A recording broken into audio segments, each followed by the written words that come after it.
Hi, good morning എല്ലാവർക്കും കേട്ടോ. ഇന്ന് നമുക്ക് ഇങ്ങനെ ആവിക്കൊള്ളാം അല്ലേ, കിച്ചണിൽ നിന്നൊന്ന് മാറി നിൽക്കാം അല്ലേ. നിങ്ങൾക്ക് ഇഷ്ടമല്ലേ? നിങ്ങളും ഇടയ്ക്ക് പറയാറുണ്ടല്ലോ ഇടയ്ക്കൊക്കെ ഒന്ന് മാറി എടുക്കണം. തീർച്ചയായിട്ടും അവിടെ എല്ലാവരും പറയാറുണ്ട് എപ്പോഴും കിച്ചണിൽ തന്നെ നിൽക്കണം എന്നില്ല. അപ്പോൾ ഒന്ന് മാറി, അപ്പോൾ ഇടയ്ക്ക് കിച്ചണിൽ ഇടയ്ക്ക് ഇങ്ങനെ കുറച്ച്. ഓക്കെ, ഞാനിപ്പോൾ ഒരു ചോദ്യം ചോദിക്കാം, അതിന് ആസ്പദമാക്കിയിട്ട് അമ്മ ഒരു കാര്യം പറയാം. ഞാൻ ചോദിക്കുന്ന ചോദ്യം എന്താ പറഞ്ഞാൽ, ഇപ്പോൾ ശരിക്കും മാവിൻ്റെയും പ്ലാവിൻ്റെയൊക്കെ സീസണല്ലേ? അതെ, ആണോ അല്ലേ? അപ്പോൾ ഈ മാവിൻ്റെയും പ്ലാവിൻ്റെയും സീസണുള്ള സമയത്ത് ചക്ക മനസ്സിലായി.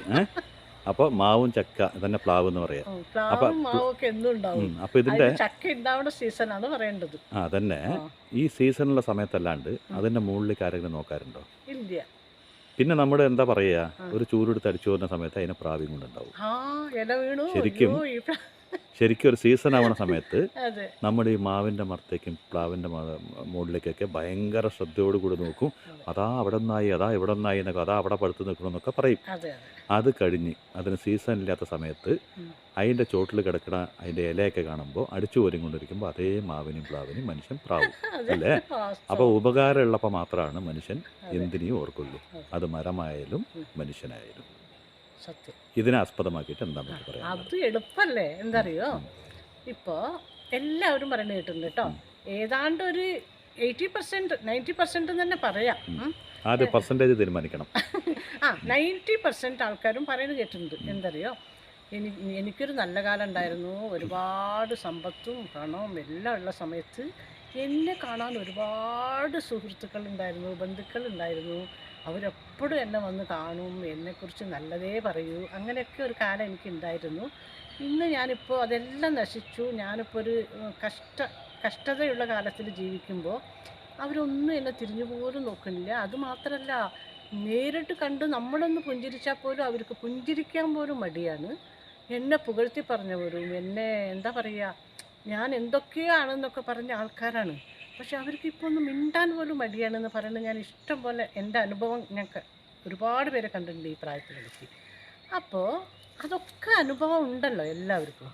അങ്ങനെ അനുഭവം ഉള്ളപ്പോൾ നമ്മൾ ഈ സമ്പത്തും നമ്മുടെ അടുത്ത് എല്ലാ സമ്പാദ്യവും ഒക്കെ ഉള്ള സമയത്ത് നമ്മൾ നല്ല പ്രൗഢിയോടെ ജീവിക്കുന്നു, അല്ലെങ്കിൽ നമുക്ക് കുറച്ചേ ജീവിക്കാനുള്ളൂ വെച്ചാലും നമുക്കൊരു ബുദ്ധിമുട്ടില്ലാണ്ട് ജീവിക്കണമെന്ന് വയ്ക്കുന്ന സമയത്ത് നമ്മൾ ഈ നല്ലവരെ നമ്മളോട് ആത്മാർത്ഥ സ്നേഹമുള്ളവരെ, അല്ല പിന്നെ നമ്മളെ എന്താ പറയുക നാടകീയമായി സ്നേഹിക്കുന്നവരെ എങ്ങനെയാണ് മനസ്സിലാക്കുക എന്നുള്ളതിന് ഞാനൊരു കാര്യം പറയട്ടെ, അതൊന്ന് പരീക്ഷിച്ചു. ബുദ്ധിപൂർവ്വമായിരിക്കോ? അമ്മയാണെങ്കിൽ ബുദ്ധി ഒരുപാട് ബുദ്ധിയൊന്നും എനിക്കില്ല. അത് എനിക്കും അറിയാം, എന്നെ കേൾക്കണ എൻ്റെ മകനും അറിയാം, നിനക്കും അറിയാം. പോട്ടെ, എന്നാലും ഒരു ചെറിയ ബുദ്ധി വെച്ച് അനുഭവത്തിന്റെ ഇതിലാണ് ഞാനൊരു കാര്യം പറയട്ടെ. തമാശയൊക്കെ പറഞ്ഞാലും അനുഭവത്തിനെക്കാളിലും വലിയൊരു പുസ്തകമില്ല, അനുഭവത്തിനെക്കാളിലും വലിയ ഒരു എന്താ പറയുക, നമ്മുടെ ഒരു എഴുത്തെഴുതണമെങ്കിൽ ഒരു ജീവിതത്തെ പറ്റി പറയണമെങ്കിൽ നമ്മുടെ ആ ജീവിതത്തിന്റെ പാതി എങ്ങനെ കിടത്തുന്നുണ്ടാവണം.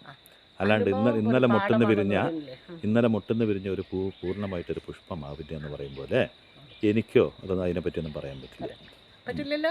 നിനക്ക് പറ്റും, നിന്റെ പ്രായത്തിലുള്ള അനുഭവം നിനക്ക് പറയാൻ പറ്റും, എനിക്കുള്ള അനുഭവം എനിക്ക് പറയാൻ പറ്റും. കാരണം ഞാൻ ഒരുപാട് പേരെ കണ്ടിട്ടുണ്ട്, നമ്മുടെ കുടുംബത്തിലും ഉണ്ട്, നമ്മൾ അറിയണവരും ഉണ്ട്, അങ്ങനെ എല്ലാവരും ഉണ്ട്. അപ്പം ഞാൻ പറയട്ടെ, അപ്പോൾ നമ്മൾ എന്ത് ചെയ്യണം അറിയോ, നമുക്ക് ജീവിക്കാനുള്ള വകയൊക്കെ ഉണ്ട്. പക്ഷെ നമ്മൾ എന്ത് ചെയ്യണം, ഈ ഒരുപാട് പേര് നമ്മളെങ്ങനെ ഒരുപാട് സ്നേഹമൊക്കെ കാട്ടി വരുമല്ലോ. അപ്പോൾ അതിലാരാണ് നല്ലവർ, ആരാണ് ആത്മാർത്ഥതയുള്ളവർ, അല്ലെങ്കിൽ ആരാണ് നാടകീയമായി നമ്മളെ സ്നേഹിക്കുന്നവരെന്ന് മനസ്സിലാക്കാൻ വേണ്ടിയിട്ട് നമുക്കൊരു പരീക്ഷ, അതായത് ഒരു എക്സാം പോലെ എന്ത് ചെയ്യണമെന്ന് പറഞ്ഞാൽ, നമ്മൾ ബുദ്ധിമുട്ടുകൾ പറഞ്ഞുകൊണ്ടിരിക്കുക. മെല്ലെ മെല്ലെ മെല്ലെ മെല്ലെ മെല്ലെ മെല്ലെ ഒരു ദിവസം ഓരോന്നായിട്ട് നമ്മൾ ബുദ്ധിമുട്ടുകൾ പറഞ്ഞ് നമുക്ക് മറ്റുള്ളവരെ സഹായിക്കാനോ അല്ലെങ്കിൽ മറ്റുള്ളവരുടെ മുമ്പിൽ നമ്മൾ അങ്ങനെ ഒരു കഷ്ടതയുള്ള കാലം എന്ന് നമുക്ക് അവരുടെ മുമ്പിൽ നമുക്കെല്ലാം ഉണ്ട്, വെറുതെ ഒരു നാടകം ഒരു പരീക്ഷണം. അയ്യോ ബുദ്ധിമുട്ടാണ്, അങ്ങനെയായി, ആ ബിസിനസ്സിൽ നഷ്ടമായി, എൻ്റെ മകൻ ഇങ്ങനെയായി, എൻ്റെ ഭർത്താവിന് അങ്ങനെ നഷ്ടം വന്നു, ആകെ ബുദ്ധിമുട്ടിലാണ്, ജീവിക്കാൻ തന്നെ ഒരു വഴിയില്ല എന്നൊക്കെ അങ്ങനെ പറഞ്ഞുകൊണ്ടിരിക്കുമ്പോൾ ഈ വരുന്ന ആൾക്കാരില്ലേ, ആത്മാർത്ഥതയോടെ വരാത്തവരില്ലേ, അതായത് നാടകീയമായിട്ട് നമ്മളിൽ നിന്ന് എന്തെങ്കിലുമൊക്കെ അപേക്ഷിച്ച് വരുന്നവരില്ലേ, അവരെന്ത് ചെയ്യുമെന്ന് പറഞ്ഞാൽ മെല്ലെ മെല്ലെ മെല്ലെ മെല്ലെ മെല്ലെ മെല്ലെ അങ്ങോട്ട് ഒഴിഞ്ഞു വെക്കുള്ളൂ. അതേ ആത്മാർത്ഥതയുള്ളവരാണെങ്കിൽ നമ്മളെ പരിപൂർണമായ നിർമ്മല മനസ്സോടെ സ്നേഹിക്കുന്നവരാണെങ്കിൽ തീർച്ചയായിട്ടും അവർ നമ്മളെ വിട്ടുപോകില്ല. അവർ വന്നിട്ട് പറയും ഈ ദിവസമൊക്കെ മാറും, ഈ കഷ്ടങ്ങളൊക്കെ തീരും എന്ന് പറഞ്ഞ് നമ്മളോട് ഒരു സാന്ത്വന വാക്ക് പറയാനെങ്കിലും അവർ വരും. അവർ വന്നിട്ട് നമ്മളോട് സാന്ത്വന വാക്കുകൾ പറയും. അപ്പം നമുക്ക് അവരെ തിരിച്ചറിയാൻ പറ്റും അല്ലേ? അപ്പോൾ കുറച്ച് നമ്മളൊന്ന് അങ്ങനെയൊന്ന് ജീവിച്ച് കാണിച്ചു കൊടുക്കുക. ആ സമയത്ത് നമുക്ക് ചീത്ത ആരാണ് നല്ലതാരാണെന്ന് തിരിച്ചറിയാൻ പറ്റും. കാരണം എന്താ പറയുക, നമ്മൾക്ക് കഷ്ടങ്ങൾ വന്ന് നമ്മുടെ സമ്പത്തോ മറ്റുള്ള കാര്യങ്ങളോ എല്ലാം നശിച്ചു പോയതിന് ശേഷം നമ്മൾ ചിന്തിക്കുന്നതിനേക്കാളും നല്ലതല്ലേ നമ്മൾ നന്നായി ജീവിക്കുന്ന സമയത്ത് തന്നെ നമ്മളെ സ്നേഹിക്കുന്നവരാരാണ്, നമ്മളോട് നാടകീയമായി പെരുമാറുന്നവരാരാണ് എന്നൊക്കെ മനസ്സിലാക്കുന്നത്. എല്ലാം നഷ്ടപ്പെട്ടതിന് ശേഷം ദുഃഖം ഉണ്ടായിട്ടൊരു കാര്യമില്ല. ദുഃഖം വരുന്ന മാർഗത്തെയാണ് തടയേണ്ടതെന്ന് പറയുന്ന പോലെ നമുക്കിപ്പോൾ നമ്മുടെ അടുത്ത് ഒരുപാട് സമ്പത്തൊക്കെ ഉള്ള സമയത്ത് ഏതാണ് ശരി ഏതാണ് തെറ്റെന്ന് മനസ്സിലാക്കാതെ നമ്മൾ ഒരുപാട് പൊയ്മുഖങ്ങളെ ചേർത്ത് പിടിച്ച് നിൽക്കും. അവസാനം യഥാർത്ഥ മുഖം അല്ലെങ്കിൽ യഥാർത്ഥ മനസ്സ് നമ്മുടെ അടുത്ത് ഉണ്ടാവും, പക്ഷെ നമ്മൾ അറിയാതെ പോയിട്ടുണ്ടാവും. അതെല്ലാം കഴിഞ്ഞ് ഉള്ളപ്പോൾ ഞാൻ അവരെ സഹായിച്ചില്ല, അല്ലെങ്കിൽ ഉള്ളപ്പോൾ ഞാൻ അവൻ്റെ ഒപ്പം ഉണ്ടായിരുന്നില്ല, നല്ലവരെ എനിക്ക് മനസ്സിലാക്കാൻ പറ്റിയില്ല എന്നൊക്കെ നമ്മൾ പറഞ്ഞിട്ടൊരു കാര്യമില്ല. അപ്പോൾ ജീവിച്ചിരിക്കുമ്പോൾ, ജീവിതം നന്നായിരിക്കുമ്പോൾ ആ സമയത്ത് നമ്മൾ നമ്മുടെ ജീവിതത്തിൽ നിന്ന് പരീക്ഷിച്ച് നോക്കുക. ജീവിതം ഒരു പരീക്ഷയാണെന്ന് പറയുമ്പോൾ നമ്മൾ ഇന്ന് എഴുതിക്കൊണ്ടേ ഉണ്ട്. ഓരോ ഘട്ടം കഴിയുമ്പോൾ ഓരോ പരീക്ഷ പേപ്പറുകൾ മാറിക്കൊണ്ടുണ്ടാവും. നമ്മുടെ ആ പരീക്ഷ പേപ്പറുകൾ എഴുതിക്കൊണ്ടേ ഉണ്ടാവണം. കാരണം ജീവിതം ഇന്നോ നാളെയോ കൊണ്ട് അവസാനിക്കുന്നില്ല. എത്ര ദിവസം ജീവിതം ഉണ്ടെന്ന് പടച്ചോനല്ലാണ്ട് ഭൂമിയിൽ വേറെ ആർക്കും അറിയില്ല. അപ്പോൾ നല്ല മനുഷ്യരെ മനസ്സിലാക്കാൻ കിട്ടുന്നൊരു സന്ദർഭം, അത് ജീവിച്ചിരിക്കുമ്പോൾ തന്നെ ദൈവം നമുക്കൊരു തലച്ചോറ് തന്നിട്ടുണ്ടല്ലോ. അപ്പോൾ നമ്മുടെ ആരാധന മനസ്സിലാക്കാൻ ഒരു സന്ദർഭം നമ്മൾ തന്നെ സൃഷ്ടിക്കുക. നമ്മൾ എന്തൊക്കെ കണ്ടുപിടിക്കുന്നുണ്ട് ഈ ഭൂമിയിൽ അല്ലേ? അപ്പോൾ ഏറ്റവും കൂടുതൽ കണ്ടുപിടിക്കേണ്ടതും ചേർത്ത് നിർത്തേണ്ടത് ആരെയാണ്? നല്ല മനസ്സുള്ളവരെ, നല്ല മനുഷ്യരെ. അതിന് ഏറ്റവും നല്ലൊരു പരീക്ഷണമാണത്. ഈ പരീക്ഷണം ചെയ്ത് വിജയിച്ച് നോക്കൂ. ഇത്തിരി കഷ്ടത പറഞ്ഞു നോക്കൂ, ബുദ്ധിമുട്ടാണെന്ന് പറഞ്ഞു നോക്കൂ.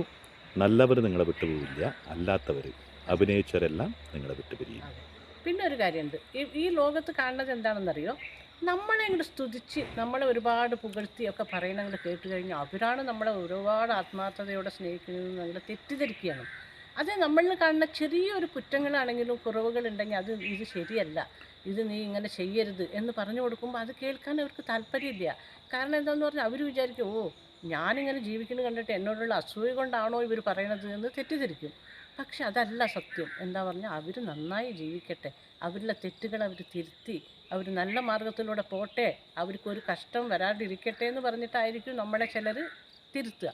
നമ്മൾ കാണുന്ന ചെറിയ കുറ്റങ്ങളും കുറവുകളും ഒക്കെ അവർ നമുക്ക് മനസ്സിലാക്കി തരും. പക്ഷെ അത് അവർക്ക് കേൾക്കാൻ താല്പര്യമില്ല. ഇന്നത്തെ കാലം അങ്ങനെയാണ്.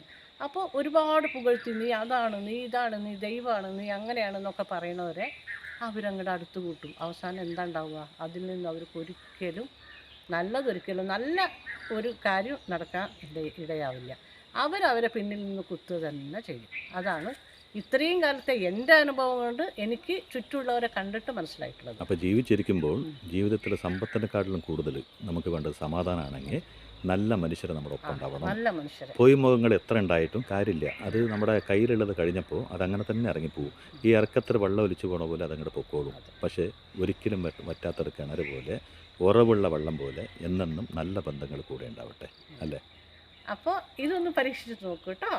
അപ്പോൾ ഇന്ന് കിച്ചണിൽ നിന്ന് പുറത്ത് വന്നിട്ട് നിങ്ങളോട് ഞാൻ ഇത്രയും സംസാരിച്ചു.